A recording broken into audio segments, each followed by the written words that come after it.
Hello everyone. In this video, we will continue to examine topic 4.4 wave behavior. And in particular, we will examine qualitatively describing the diffraction pattern formed when plane waves are incident normally on a single slit. Now, it's important to recognize that a full analysis, quantitative analysis, of the single slit diffraction pattern is required for HL under topic 9.3. What we will do in this video is simply go over the qualitative explanation that standard level students need to know. So in single slit diffraction, we are observing the following. If light is shown on a single slit, not a double slit, but a single slit of width b, it's actually a more simple physical situation. You see an interference pattern, okay?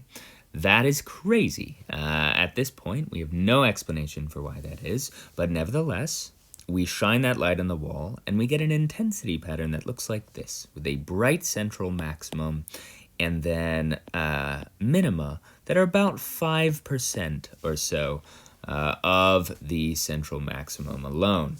The single slit pattern looks like this.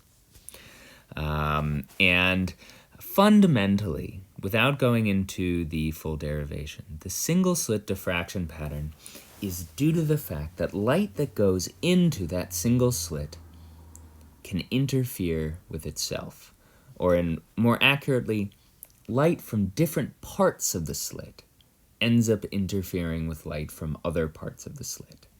That can be made more quantitative and more rigorous. If you're interested in that, take a look at topic 9.2, single slit diffraction in the HL material. For now, what standard level needs to know is to recognize this general single slit pattern, and then notice that you can see it on the double slit pattern too. So I had mentioned before that this phenomenon right here, that single slit pattern, can be seen when you do a double slit experiment. And in fact, often it's the first thing people notice, actually. These tiny fringes, that's the double slit pattern. So those fringes correspond to S, the fringe spacing, in the double slit equation. But this bright central maximum here, that's due to the fact the slit has significant width.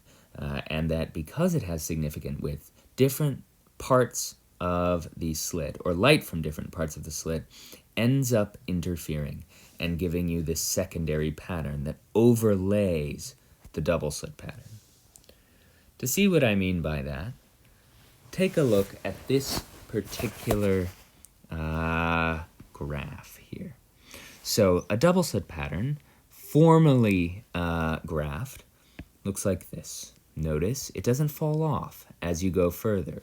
What we derive for the double slit is simply these fringes that you can see here.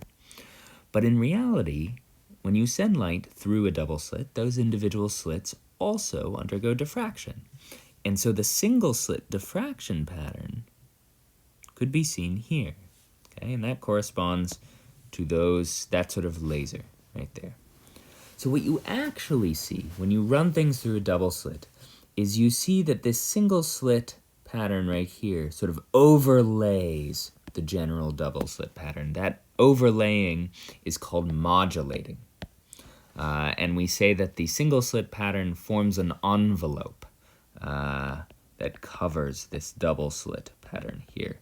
And that envelope is recognizable. So you can see that this envelope covers the double slit pattern. This also takes care of a minor concern from before, which is the conservation of energy. So strictly speaking, this pattern right here has constant intensity at every wavelength, at every angular position indicated by these spikes, and is therefore non-physical.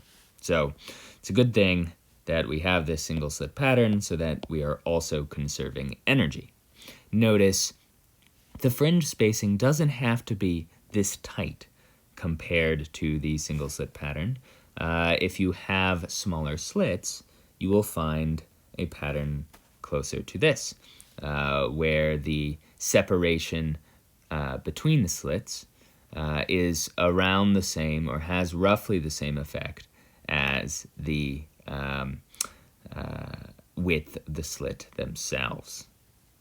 There's a wonderful exercise on this that uses this equation, which is a single slit equation, but this equation in particular is only needed for HL students. What SL needs is just this general idea that the double slit pattern is modulated by the single slit pattern.